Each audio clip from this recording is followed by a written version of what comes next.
Assalamualaikum students. Assalamualaikum students. Finally कैसे हो?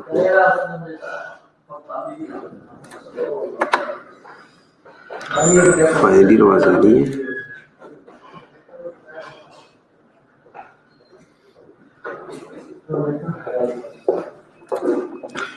जी, last lecture में किसी का कोई क्वेश्चन हो तो पूछो।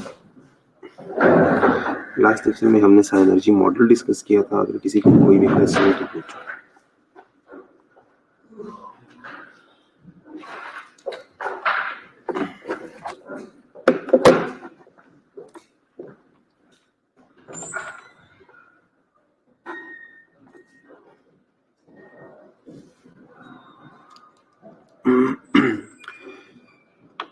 स्टूडेंट्स, लास्ट लेक्चर में साइनर्जी मॉडल डिस्कस किया था। किसी का उसमें कोई भी क्वेश्चन हो तो पूछो।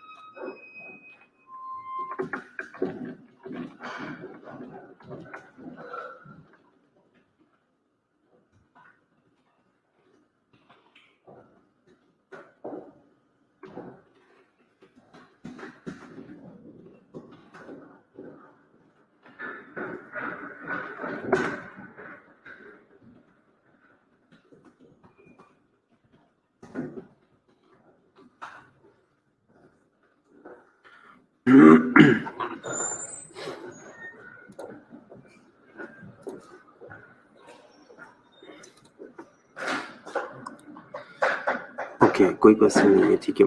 आज हमने हेमोडायनामिक्स मॉनिटरिंग में से IABP पढ़ना है, ठीक है। Intra-aortic balloon pump counter pulsation, IABP, ठीक है। ओके, बाकी स्टूडेंट्स को भी एक ग्रुप में एक मैसेज कर दे ताकि सारे जो है वो ऑनलाइन हो जाए।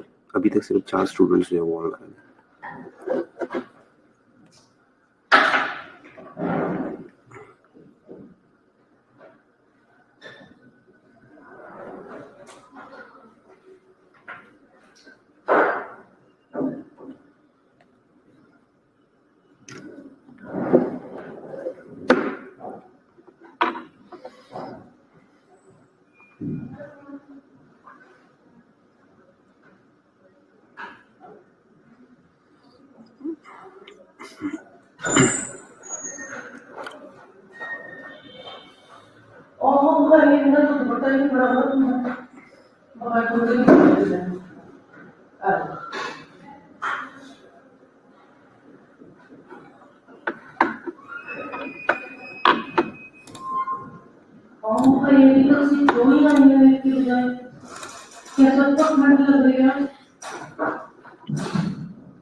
सो आज हम IABP पढ़ेंगे, ठीक है। IABP आज के हमारे जो ऑब्जेक्टिव्स है वो सबसे पहले हमने देखना है कि IABP का हीमोडायनामिक्स क्या है, ठीक है। हीमोडायनामिक्स क्या है? हीमोडायनामिक्स, ही मीन ब्लड, ठीक है। ब्लड के अंदर जो डायनामिक्स है, ब्लड के अंदर जो चेंजेस आती है, ठीक है। ब्लड के अंदर आप हीमोडायनामिक्स क्या है? हीमोडायनामिक्स असल में जो है ये एक हम कहते हैं कि ये एक क्लोज सर्किट है, ठीक है।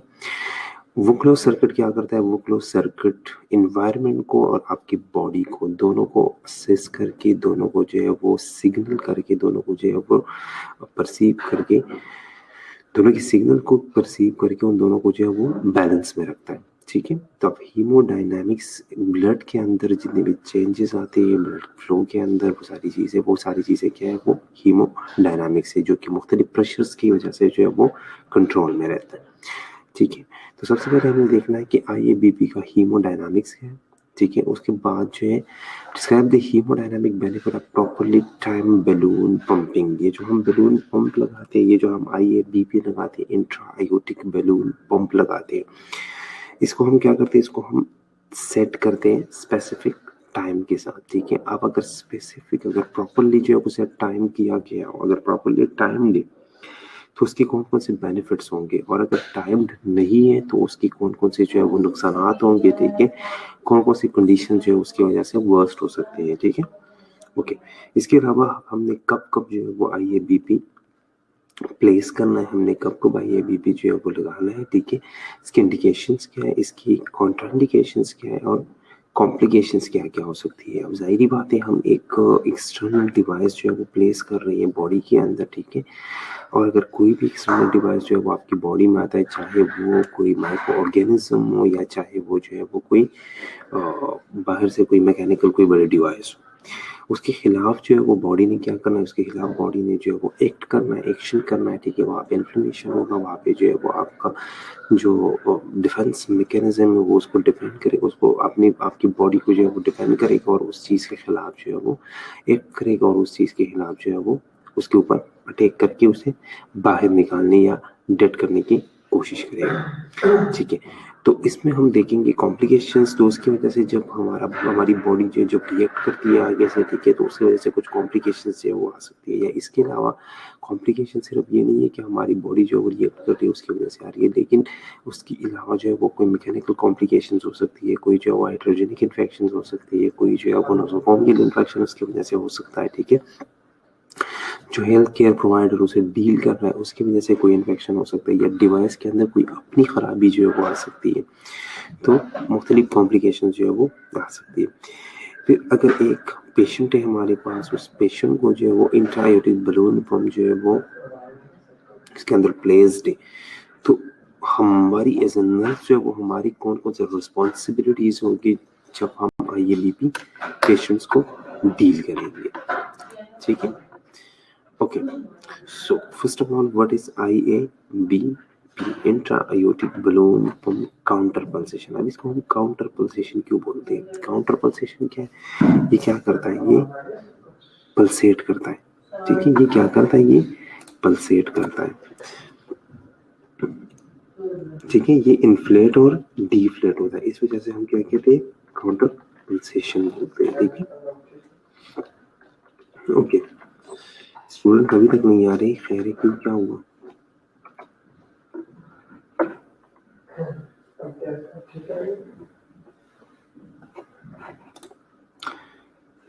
चलो 11 स्टूडेंट्स आगे को। अब काउंटर पल्सेशन क्या है? काउंटर पल्सेशन जो है असल में ये वर्ड यूज होता है, ये एक टेक्निक है असल में। काउंटर पल्सेशन क्या है? ये टेक्निक है जिसके बेस पे हम जो एक किसी एक्सटर्नल डिवाइस को, किसी एक्सटर्नल पंपिंग डिवाइस को हम हार्ट की सर्कुलेशन के साथ जो है वो असिस्ट कर लेते हैं और हार्ट का वर्कलोड जो है वो हम कम कर लेते हैं, उसे क्या कहते हैं? उसे काउंटर पल्सेशन बोलते हैं, ठीक है। काउंटर पल्सेशन क्या है? काउंटर पल्सेशन जो है ये एक स्पेसिफिक टेक्निक है जिसकी बेस पे हम किसी भी एक्सटर्नल डिवाइस को हार्ट के साथ जो है वो आवाज कट रही है, ओके, ठीक है। आवाज काउंटर पल्सेशन क्या है? काउंटर पल्सेशन किसी भी एक्सटर्नल डिवाइस को जब हम हार्ट के साथ सिंक्रोनाइज कर लेते हैं, हार्ट के साथ जो है उसको टाइम कर लेते हैं, ठीक है, जिसकी वजह से हार्ट का जो वर्कलोड है वो कम हो जाए, उसे हम क्या कहते हैं? उसे हम काउंटर पल्सेशन कहते हैं। Intra-aortic balloon pump counter pulsation क्यों कहते हैं? कि ये जो बलून हम प्लेस कर रहे हैं, ये जो पंप हम प्लेस कर रहे हैं वो हम आयोटा के अंदर प्लेस कर रहे हैं, सबसे पहली बात ये। दूसरी, ये काउंटर पल्सेशन बलून है। काउंटर पल्सेशन बलून क्यों है? क्योंकि ये डिवाइस क्या करता है? ये डिवाइस हार्ट का वर्कलोड जो है वो कम कर लेता है, ठीक है। ओके, सो अब डेफिनेशन देखते हैं। एक in intra-aortic balloon counter pulsation, inflation and depletion of a balloon in the thoracic aorta is used to increase oxygen supply to the myocardium, decrease left ventricular workload and improve cardiac output, ठीक है। अब counter pulsation या अब जब हम intra-aortic balloon pump या जब हम IABP प्लेस कर लेते थोरेसिक आयोटा के अंदर, अब ये बलून जो है ये थोरेसिक आयोटा के अंदर क्या करता है? इन्फ्लेट और डीफ्लेट करता है, इन्फ्लेट और डीफ्लेट करता है, ठीक है। जिसकी वजह से ये क्या करता है? जिसकी वजह से ये मायोकार्डियम को ऑक्सीजन सप्लाई इंक्रीज करता है, ठीक है। मायोकार्डियम को ये ऑक्सीजन सप्लाई इंक्रीज करता है, वेंट्रिकुलर लेफ्ट वेंट्रिकुलर वर्कलोड जो है वो डिक्रीज करता है, ठीक है, और कार्डियक आउटपुट जो है इससे बेहतर होता है, ठीक है। अभी जो मायोकार्डियम को ऑक्सीजन सप्लाई इंक्रीज हो रही है, कहाँ से इंक्रीज हो रही है? क्योंकि इसके वजह से जो है वो कोरोनरी आर्टरी की जो है वो परफ्यूजन होती है, कोरोनरी आर्टरी की परफ्यूजन जो है ये इंक्रीज कर लेता है, ठीक है, and decrease after load with subsequent increase in cardiac output, ठीक है, और आफ्टर लोड को ये क्या करता है, कम करता है, ठीक है, साथ साथ जो इसकी वजह से जो है वो कार्डियक आउटपुट जो है वो इंक्रीज होता है, ठीक है। अब आप लोगों से एक क्वेश्चन है मेरा, what is preload and after load? Pre load और आफ्टर लोड क्या है?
ये ऑलरेडी हमने पढ़ा है, प्री लोड और आफ्टर लोड क्या है।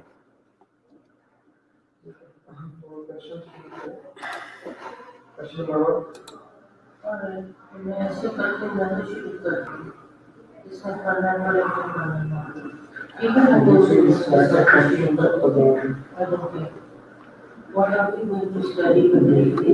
This is why assumptions of the words.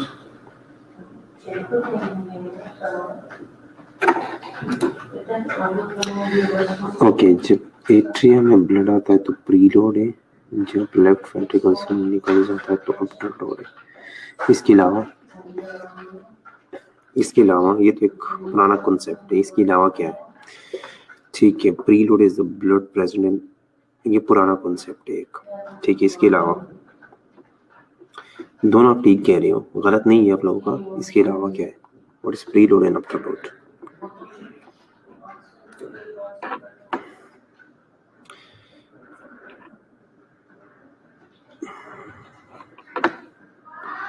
ठीक है, afterload is resistant to blood during contraction, बिल्कुल ठीक है।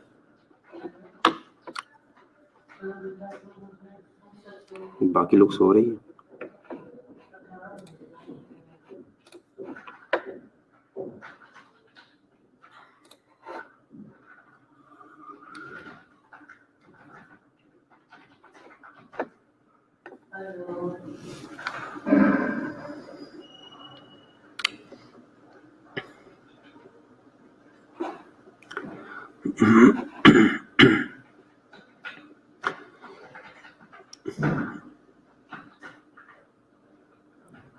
आप दोनों का आंसर ठीक है, लेकिन एग्जैक्ट कौन बताएगा?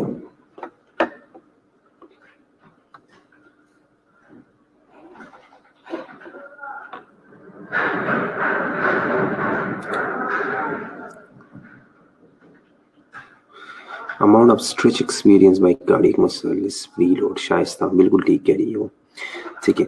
ये जो एक पुराना कॉन्सेप्ट है ना कि कॉन्ट्रैक्शन से पहले जो वेंट्रिकल्स के अंदर ब्लड है उसे हम प्री लोड कहते हैं, नहीं, ठीक है।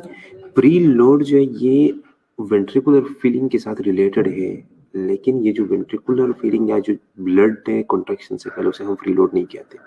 प्री लोड असल में जो स्ट्रेचिंग है ना कार्डियक मायोसाइट्स के अंदर, ये जो कार्डियक मसल्स के अंदर स्ट्रेचिंग है, जो इनिशियल स्ट्रेचिंग है, जो कॉन्ट्रैक्शन से पहले एक स्ट्रेच होती है वो मसल्स, असल में ये क्या है, ये प्री लोड है, ठीक है। प्री लोड हम ये कह सकते हैं कि ये वेंट्रिकुलर फीलिंग के साथ रिलेटेड है, लेकिन हम ये नहीं कह सकते कि कॉन्ट्रैक्शन से पहले जो ब्लड है वो प्री लोड है, ठीक है। So preload is the initial stretching of cardiac muscles prior to contraction. Contraction से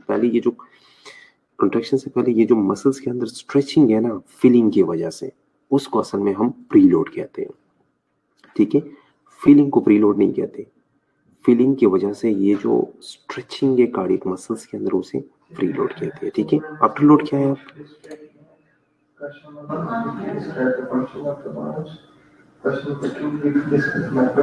कार्डियक आउटपुट को प्री लोड कैसे कह सकते हैं हमजा?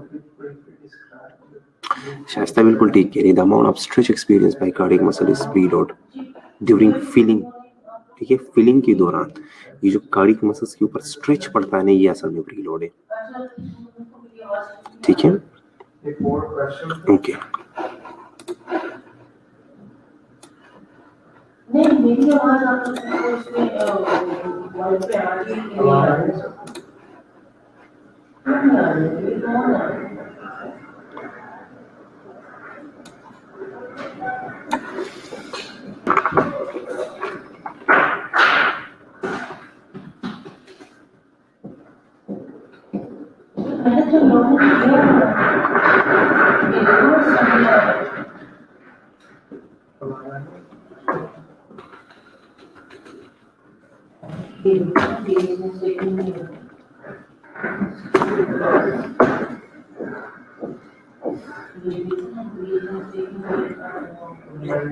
बिल्कुल ठीक है ये शाइस्ता, बिल्कुल ठीक है। Pressure that the heart must work against to eject blood afterload, ठीक है।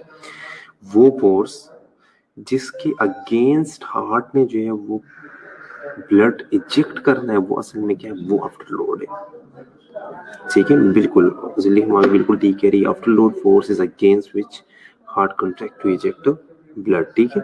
असल में जो आफ्टर लोड है वो क्या है, आफ्टर लोड जो है जिस फोर्स के खिलाफ हार्ट ने जो है वो ब्लड इजेक्ट करना है, वो असल में क्या है, वो असल में आफ्टर लोड है, ठीक है।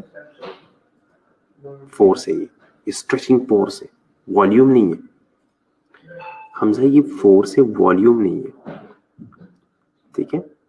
ये फोर्स है असल में, लोड है, लोड जो है ये फोर्स है, वॉल्यूम नहीं है,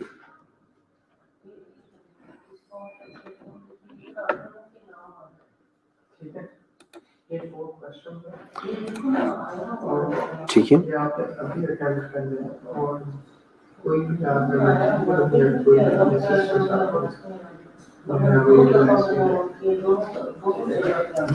बिल्कुल आप ठीक कह रही है, सरिश भी ठीक कह रही है। Load against which heart eject blood is afterload, ji.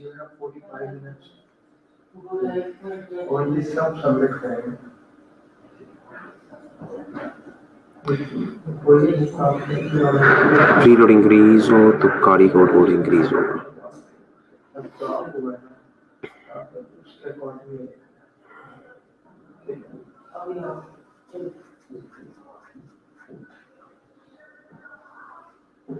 Depend करता है वो, जरूरी नहीं है कि प्री लोड इंक्रीज हो तो कार्डियक आउटपुट इंक्रीज होगा।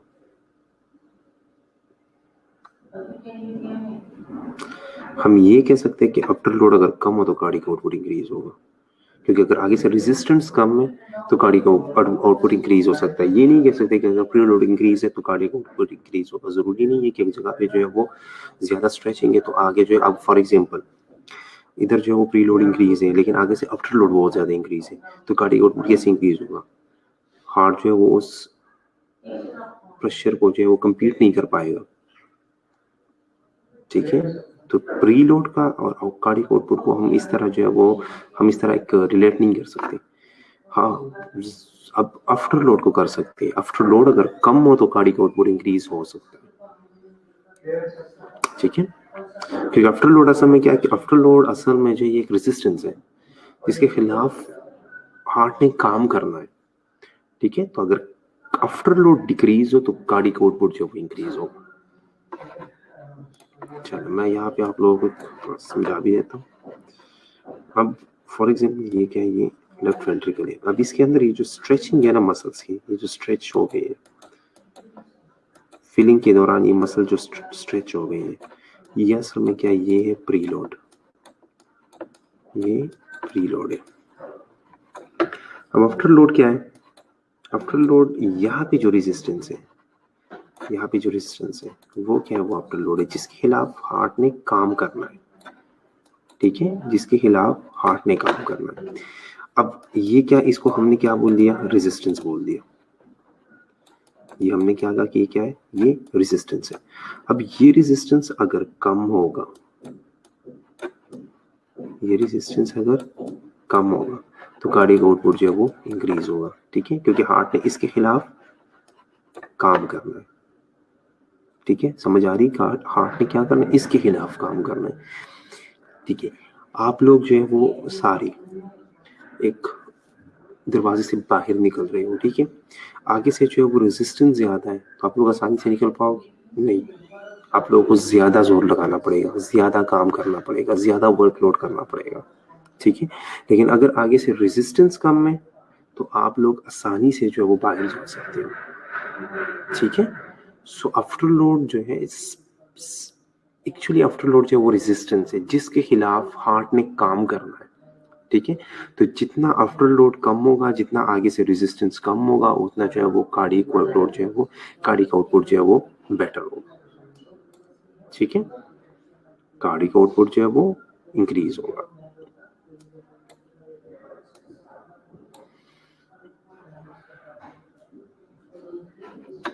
ठीक है, मिशेली किस चीज का जवाब दिया आपने? Force or load against which heart is to conduct to eject blood, is it preload और आफ्टर लोड? ठीक है, ठीक है, आफ्टर लोड का कह रहे हो, बिल्कुल ठीक है, बिल्कुल ठीक है, ठीक है। तो ठीक है, क्लियर है ये सबको, प्रीलोड और आफ्टर लोड सबको क्लियर है?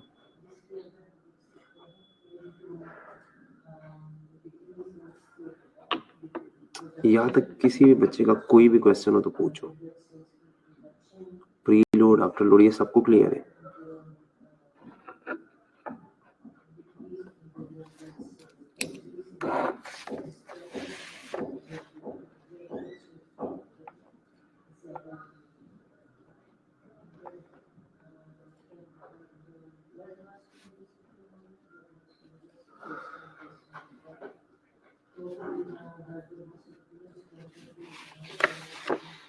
Okay.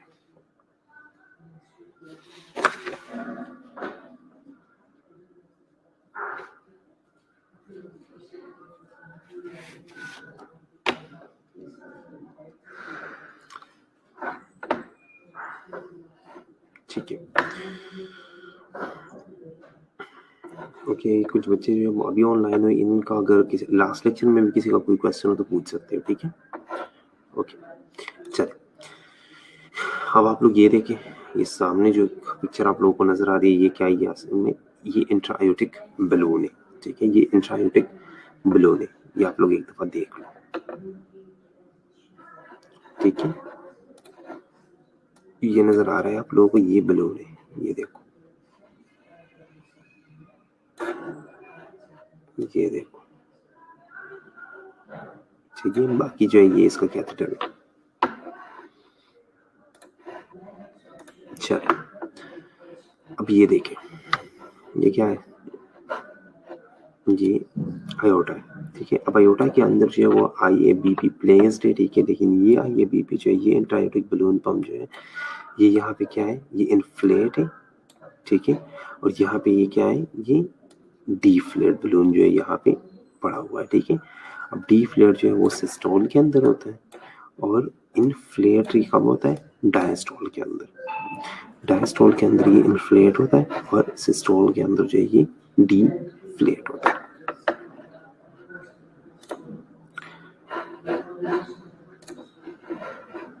ठीक है, चलो, ओके। अब आपने कब कब जो है वो IABP जो है वो पास करना है, ठीक है। इंडिकेशन इसकी क्या है? अब इंडिकेशन देख ले, एक्यूट वेंट्रिकुलर फेलियर, ठीक है। अगर वेंट्रिकल जो है वो आपकी फेलियर है, ठीक है, किसी पेशेंट है आपके पास, उसकी वेंट्रिकुलर फेलियर है, उसको आपने IABP जो है वो पास करना है। कार्डियोजेनिक शॉक के अंदर जो है वो सिवियर कार्डियोजेनिक शॉक है, ठीक है, तो उसके अंदर हम पास कर लेते हैं, ठीक है। किसी का मायोकार्डियल इंफार्क्शन है, उसके अंदर हम पास कर लेते हैं, ठीक है। कार्डियक सर्जरी के अंदर जो है वो हम पास कर लेते हैं, या हार्ट ट्रांसप्लांटेशन के अंदर हम ब्रिज थेरेपी जो है इसे यूज कर लेते हैं कुछ देर के लिए, जो है वो हम इसके ऊपर जो है वो पेशेंट को डाल देते हैं, ठीक है। इसके अलावा जो है वो PCI के साथ जो है वो हम कॉम्बिनेशन में जो है वो हम यूज कर सकते हैं इसे, ठीक है। इंट्रैक्टेबल एंजाइना के दौरान जो है वो हम यूज कर लेते हैं, और हाई रिस्क सर्जरीज के दौरान जो है वो हम यूज करते हैं। What is PCI? What is PCI?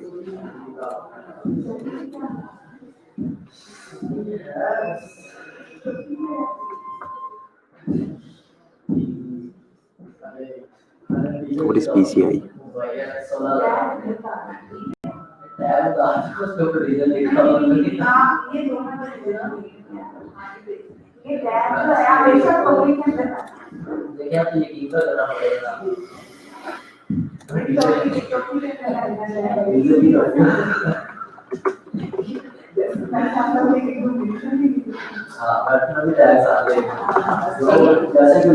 PCI क्या है?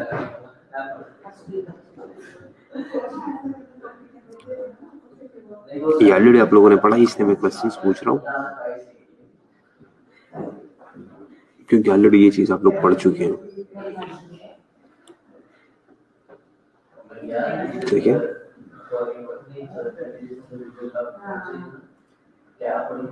परकुटेनियस कोरोनरी इंटरवेंशन। ठीक है, कोई एग्जांपल दे दो। सारे ठीक कह रहे हो, जिल्ली उमा सुलेमान, मिशन नुसरत सब ठीक कह रहे हो, परकुटेनियस कोरोनरी इंटरवेंशन है। कोई एग्जांपल दे दो, कौन सी चीज है ये? आप लोगों ने बोल दिया ना परकुटेनियस कोरोनरी इंटरवेंशन है क्या चीज, मकसद क्या है, परकुटेनियस क्यों कहते हैं इसे?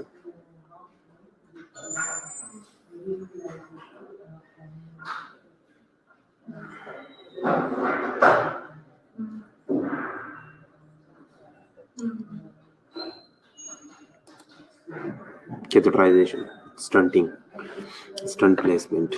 ठीक है, ओके।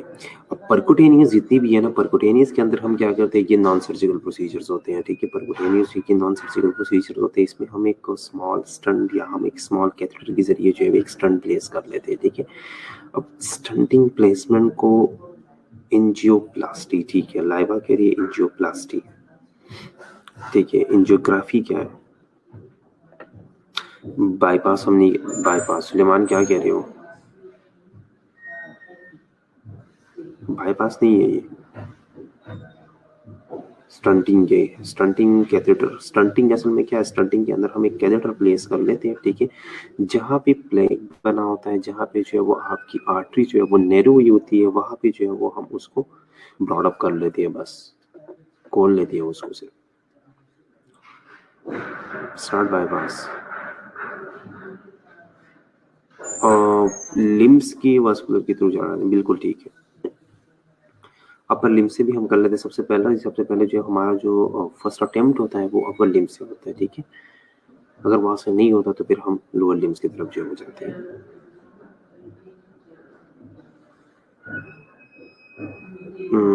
ये कौन कह रही है कि प्रोसीजर है? मिशेल प्रोसीजर है, प्रोसीजर तो है, वो तो मुझे पता है।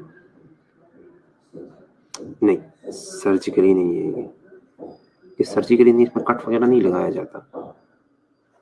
ठीक है, इसको हम सर्जिकली नहीं कह सकते क्योंकि इसमें हम कट वगैरह नहीं लगाते।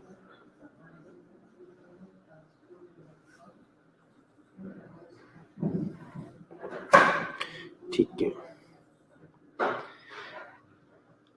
ठीक है सर, जो ग्राफी में एग्जामिन करती है पोटेंशियल रिस्क को, बिल्कुल ठीक कह रही है। ठीक है, तो ग्राफी असल में क्या है? ग्राफी कहते हैं देखने को। ठीक है, ग्राफी असल में कहते हैं पिक्चर को। ठीक है, ग्राफ हम कहते हैं ना, ग्राफिकल रिप्रेजेंटेशन है। ग्राफिकल का मतलब क्या है कि आपके सामने कोई जो है वो नक्शा पड़ा है। ठीक है, तो असल में एंजियोग्राफी जो है उसमें हम क्या करते हैं, उसमें हम एग्जामिन करते हैं पोटेंशियल रिस्क को। ठीक है, देखते हैं कि कहाँ पे इशू है, क्या इशू आ रहा है। ठीक है, और एंजियोप्लास्टी में हम क्या करते हैं, एंजियोप्लास्टी में हम जो है वो स्टंटिंग करते हैं, स्टंट प्लेस कर लेते हैं परकुटेनियस तरीके से। ठीक है, कोई कट शट वगैरह नहीं लगाते। ठीक है, डायरेक्टली जो है वो हम एक नीडल के थ्रू जो है वो एक कैथेटर जो है वो प्लेस कर लेते हैं, कैथेटर के थ्रू जो है वो एक स्टंट प्लेस कर लेते हैं, और जहाँ पे जो है वो नैरो होता है, ठीक है, जहाँ पे आपका प्लेग वगैरह बना है, ठीक है, वहाँ पे हम उसको जो है वो ब्रॉड अप कर लेते हैं, वो खोल लेते हैं ताकि वो एरिया जो है वो खुल जाए। ठीक है, और वहां से जो है वो ब्लड आसानी से जो है वो गुजर जाए। ठीक है, जो हम बात कर रहे हो ना सुलेमान के बाईपास, बाईपास इस तरह नहीं होता। बाईपास में हम क्या करते हैं, बाईपास में हम स्टंटिंग नहीं करते, बाईपास में हम उस पूरी एरिया को बाईपास कर लेते हैं। ठीक है, बाईपास में हम क्या करते हैं, बाईपास में हम उस पूरी एरिया को बाईपास कर लेते हैं। ठीक है, बाईपास में हम करते क्या, ये मैं बता दूं आपको। फॉर एग्जाम्पल यहाँ ये आपका ब्लड वेसल है। ठीक है, अब ब्लड वेसल के अंदर से जो है वो इस तरह का प्लेग बना हुआ है, यहाँ से जो है वो उसके अंदर ब्लॉकेज आ रही है फॉर एग्जाम्पल। ठीक है, ये या फॉर एग्जाम्पल यहाँ पे जो है वो ब्लॉकेज आ रही है, यहाँ से ब्लड नहीं गुजरना है। ठीक है, लेकिन रास्ता जो है वो क्या है, वो बहुत कम में बंद है, कैबेज, बिल्कुल ठीक है, कोरोनरी आर्टरी बाईपास क्लॉट। ठीक है, अब इसमें हम क्या करते हैं, इसमें हमें यहाँ से हम एक वेन लेते हैं, पॉपुलेटिव मोस्टली जो है पॉपुलेटिव वेन लेते हैं, ठीक है, वहाँ से वो लेके यहाँ हम अटैच कर लेते हैं, ठीक है, यहाँ अटैच करके हम उसे फिर यहाँ पे अटैच कर लेते हैं, ठीक है। तो इस एरिया को हम बाईपास करते हैं, ये जो क्लोज्ड एरिया है ना, ये जो प्लेग एरिया है जहाँ पे जो है वो ब्लॉकेज है, इस ब्लॉकेज को हम क्या कर लेते हैं, बाईपास कर लेते हैं, इसलिए हम इसे बाईपास कहते हैं, ठीक है।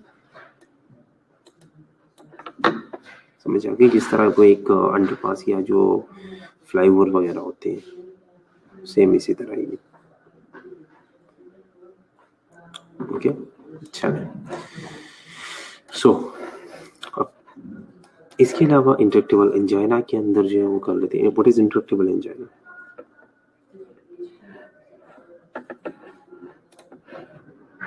इंट्रैक्टेबल एंजाइना क्या है, सबसे पहली बात तो ये है कि एंजाइना क्या है, इंट्रैक्टेबल तो बात की बात है।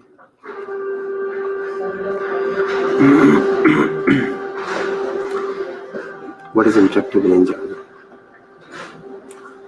एंजाइना क्या है, फिर मुझे पहले मुझे ये बताओ एंजाइना क्या है, फिर मुझे बताओ कि इंट्रैक्टेबल एंजाइना क्या है।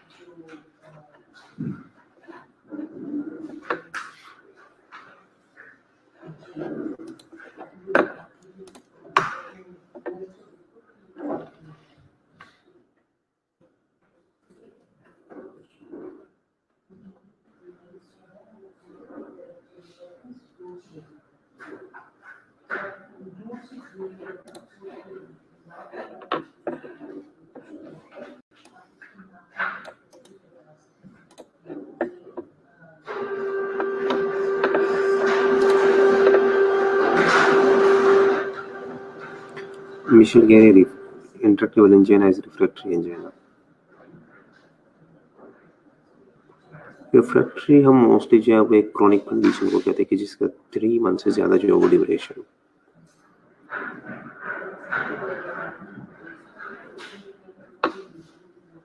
ठीक है, कुछ हद तक आपका आंसर ठीक भी है, मिशेल का आंसर कुछ हद तक ठीक है। Heart muscle doesn't get enough oxygen, angina तो पेन है, चेस्ट पेन, ठीक है, ठीक है। असल में इंट्रैक्टेबल वर्ड जहाँ भी यूज होता है ना, इंट्रैक्टेबल वर्ड का मतलब मेन मकसद ये होता है कि हार्ट टू कंट्रोल हम कह सकते हैं, ठीक है, जो आसानी से कंट्रोल नहीं होता। आप राइट मेडिकेशन ले रहे हो लेकिन चीज जो है वो कंट्रोल नहीं हो रही, उसे हम क्या कहते हैं, इंट्रैक्टेबल कहते हैं, ठीक है। अगर कोई चीज़ राइट मेडिकेशन से भी कंट्रोल नहीं हो रही तो उसे हम इंट्रैक्टेबल कहते हैं, ठीक है। तो अगर एंजाइना है तो इंट्रैक्टेबल एंजाइना, जिस तरह मिशेल ने कहा रिफ्रैक्टरी एंजाइना, वो भी बिल्कुल ठीक कह रही है, क्योंकि रिफ्रैक्टरी एंजाइना असल में क्या है, रिफ्रैक्टरी एंजाइना ये है कि एक क्रोनिक कंडीशन में वो चेंज हो जाता है, आप जो है वो कॉम्बिनेशन ऑफ राइट मेडिकेशन ले रहे हो लेकिन कोई जो है वो असर नहीं होता, तो उस चीज़ को जो है वो एक ये नेम चेंज है, कॉन्सेप्ट चेंज है, लेकिन चीज़ ऑलमोस्ट जो है वो सेम ही है, ठीक है।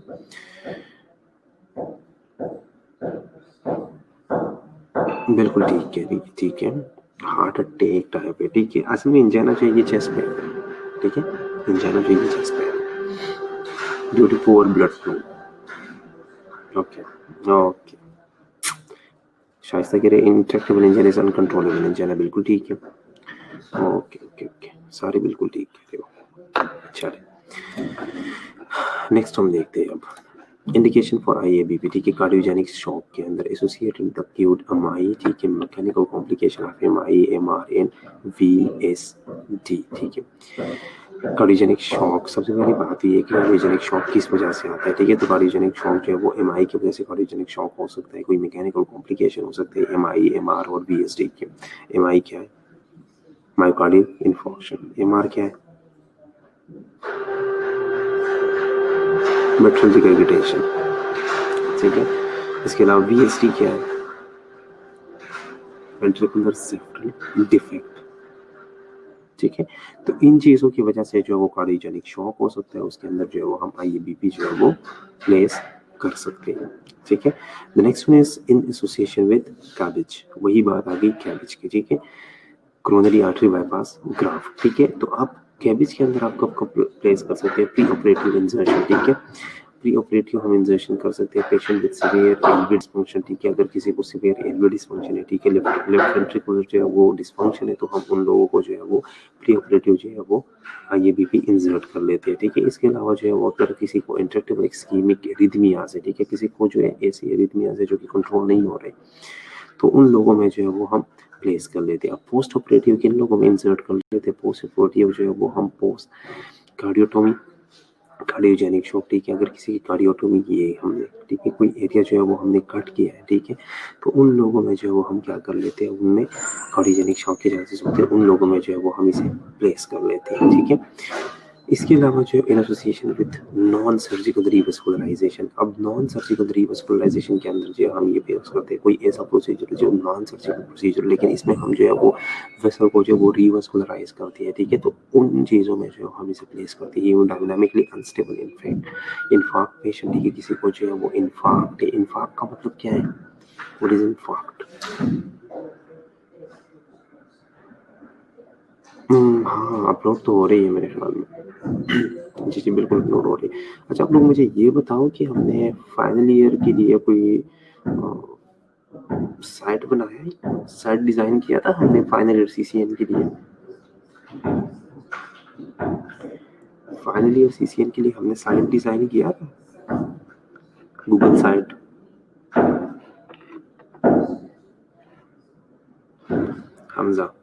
हमजा अगर आपको बताऊं तो, क्योंकि मैं भूल गया हूँ कि हमने साइट डिजाइन किया यूट्यूब पे है।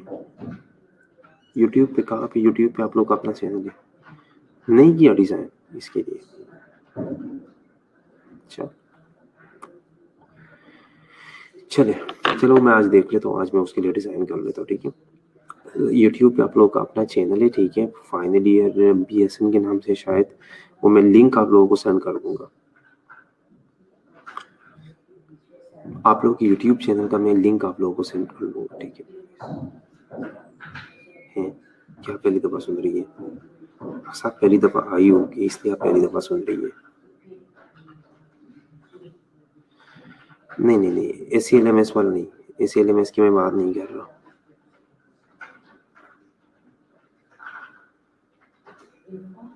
ठीक है, यूट्यूब चैनल का मैं आज आप लोगों से लिंक शेयर कर लूंगा, ठीक है, और साइट नहीं बनाया होगा इसलिए तो मैंने आप लोगों से पूछा, तो साइट आज मैं डिजाइन करके वो भी आप लोगों से शेयर कर दूंगा, ठीक है। चलो ओके, अब नॉन सर्जिकल के अंदर कोई अनस्टेबल इन्फार्क्ट का पेशेंट आता है, हाई रिस्क कोरोनरी इंटरवेंशन, जिस तरह सीवियर एलवी डिस्फंक्शन है, एलएमसी है, ठीक है, कॉम्प्लेक्स कोरोनरी आर्टरी डिजीज है, इन सारी चीज़ों के अंदर जो है वो हम प्लेस कर लेते हैं। इसके अलावा जो है stabilisation of cardiac transplant recipient before insertion of VAD, जिस तरह हमने पहले भी कहा कि कार्डियक ट्रांसप्लांट के अंदर हम इसे एज ब्रिज थेरेपी यूज़ कर लेते हैं, जो रिसिपिएंट होता है, ठीक है, उसके अंदर हम इसे एज ब्रिज थेरेपी यूज़ करते हैं। उसका हार्ट जो है वो जब हम उसका वो कट डाउन कर लेते हैं, उसके साथ जो है वो कनेक्शन कट डाउन कर लेते हैं, तो तब तक जो है वो, जब तक हम दूसरा जो है कनेक्ट नहीं करते, तब तक हम इसके ऊपर जो है वो काम चला लेते हैं, ब्रिज थेरेपी जो है हम इसे यूज़ कर लेते हैं, ठीक है। इसके अलावा post infarction angina, post infarction angina या जो है वेंट्रिकुलर एरिथमियाज वगैरह जो इस्कीमिया की वजह से आ रहे हैं, उसमें उसके अंदर हम इस चीज़ को प्लेस कर लेते हैं।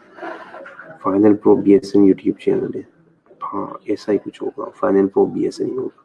आप लोग सर्च कर लो, नहीं मिला तो मैं आप लोगों से लिंक शेयर कर लूंगा, कोई इशू नहीं है, लिंक में शेयर कर दूंगा आप लोगों से, ठीक है। ओके, अब कॉन्ट्राइंडिकेशन देख लो, जो मोस्ट इंपॉर्टेंट है, पेपर में सबसे ज्यादा यही क्वेश्चन आता है, इंडिकेशन, कॉन्ट्राइंडिकेशन और कॉम्प्लिकेशन, ठीक है। पेपर में सबसे मोस्टली क्वेश्चन जो है वो यही आता है।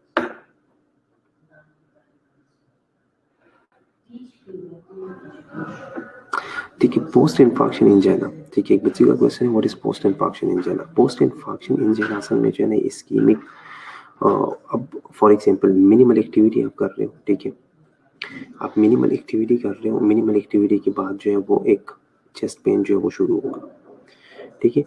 अब 24 आवर के लिए या उसके बाद 24 आवर तक या 24 आवर से थोड़ा सा ज़्यादा टाइम लिया, ठीक है, और उसके बाद एक एक्यूट एमआई है। 10 to 15% पेशेंट्स ऐसे होते हैं ना जो कि जिनको नॉन क्यू वेव इन्फॉर्क्ट होता है। असल में ना ये पोस्ट इन्फॉर्क्शन इंजाइना असल में क्या है, पहले जो है वो इन्फेक्शन आता है, ठीक है, इस्कीमिक चेस्ट पेन शुरू हो जाती है, ठीक है, उसके अंदर जो है वो और फिर उस इस्कीमिक चेस्ट पेन के बाद जो है वो 24 घंटे बाद जो है वो एक्यूट एमआई स्टार्ट हो जाते हैं, उस असल में बोलते हैं पोस्ट इन्फेक्शन एंजाइना, ठीक है, ये एक सिंड्रोम है, ठीक है।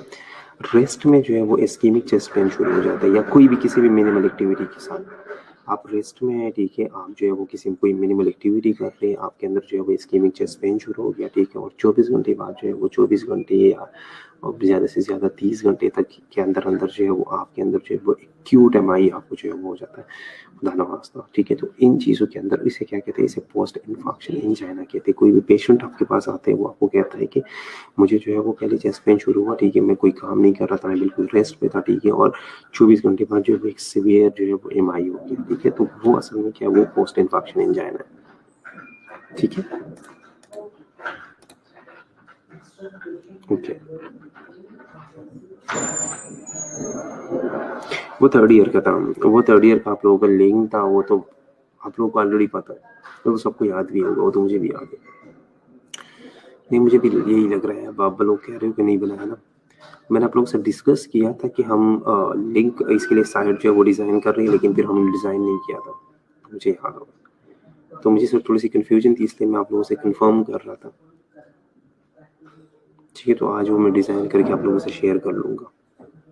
ठीक है, तो कॉन्ट्राइंडिकेशंस क्या है, कॉन्ट्राइंडिकेशन आयोटिक इनसफिशिएंसी है, ठीक है। अब इसको हमने क्या करना है, इसको हमने आयोटा के अंदर प्लेस करना है। अगर आयोटा के अंदर ऑलरेडी जो है वो इनसफिशिएंसी है, आयोटा के अंदर ऑलरेडी जो है वो ब्लड कम आ रहा है, तो हम इसे कभी भी प्लेस नहीं करेंगे, ठीक है, क्योंकि ऑलरेडी आयोटा के अंदर जो है वो इनसफिशिएंसी है, उसका ब्लड जो है वो इनसफिशिएंट है, और आप आगे से जो है वो आपने ए प्लेस कर लिया, ठीक है, अपने आयोटिक बैलून प्लेस कर लिया, तो वो जो है वो क्लोज्ड हो जाएगा, वो बिल्कुल ब्लॉक हो जाएगा, ठीक है।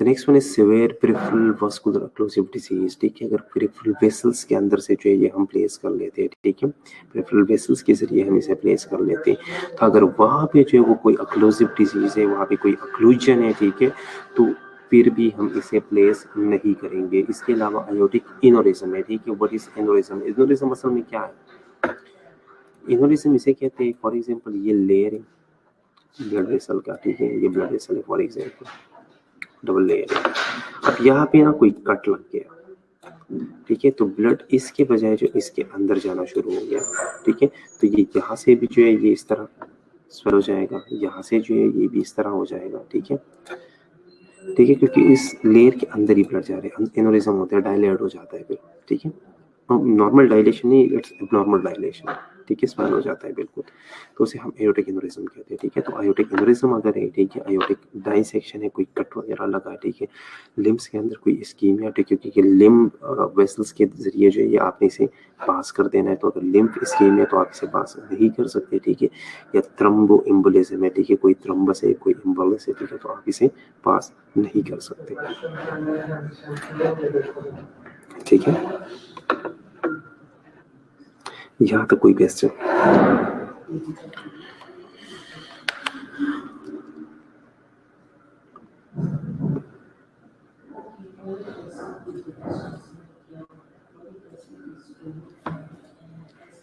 क्या मतलब आर्टरी के अंदर इंक्रीज होता है?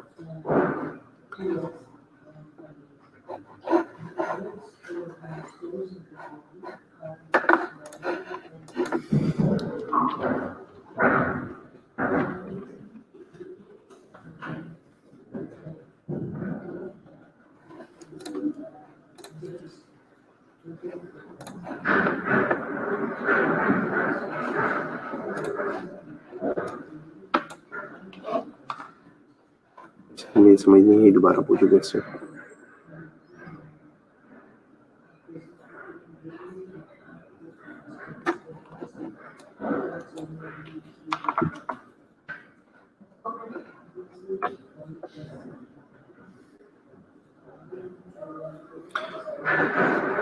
एनोरिज्म के अंदर ना बिल्कुल वैसे बॉल सा बन जाता है, बिल्कुल एक बॉल बन जाता है, बिल्कुल इतना वो स्वेल हो जाता है, ठीक है, हम डायलेट नहीं कर सकते, हम उसे स्वेल कह सकते हैं, डायलेशन नहीं है ये।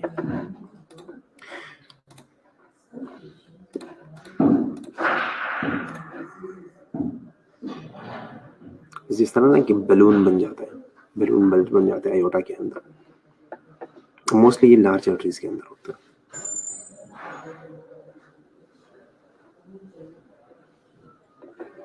देखो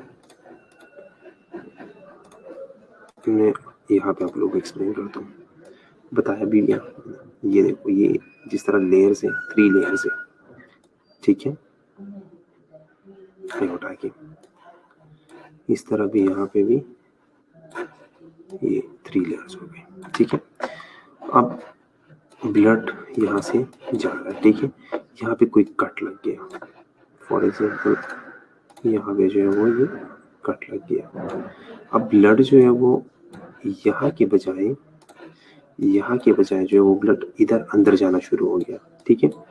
जिस तरह हम कहते हैं ना कि पानी अपना रास्ता खुद बनाती है, सेम इसी तरह ब्लड भी करता है। अब यहाँ पे जो है वो इसके अंदर जो है वो जाना शुरू हो गया, अब इसके अंदर जाना शुरू हो गया, यहाँ पे अपनी जगह बनाएगा, ठीक है।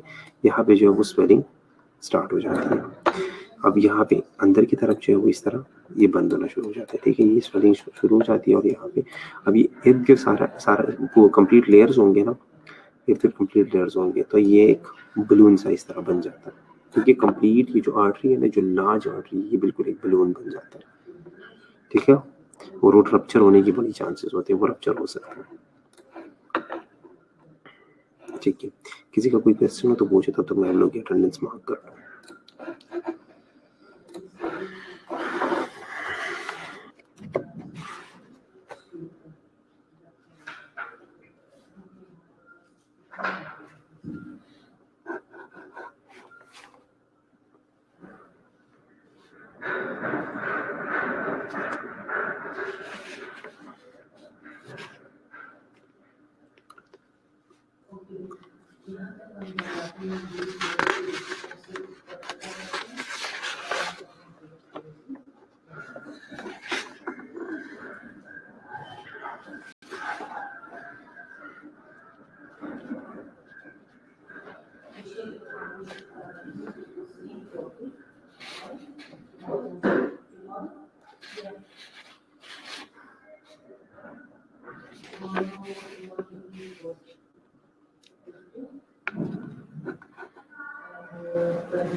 जी मैम, फाइनल ईयर जी मैम, सेम यूज हो रही है। इधर ही आ जाओ, इधर ही आ जाए।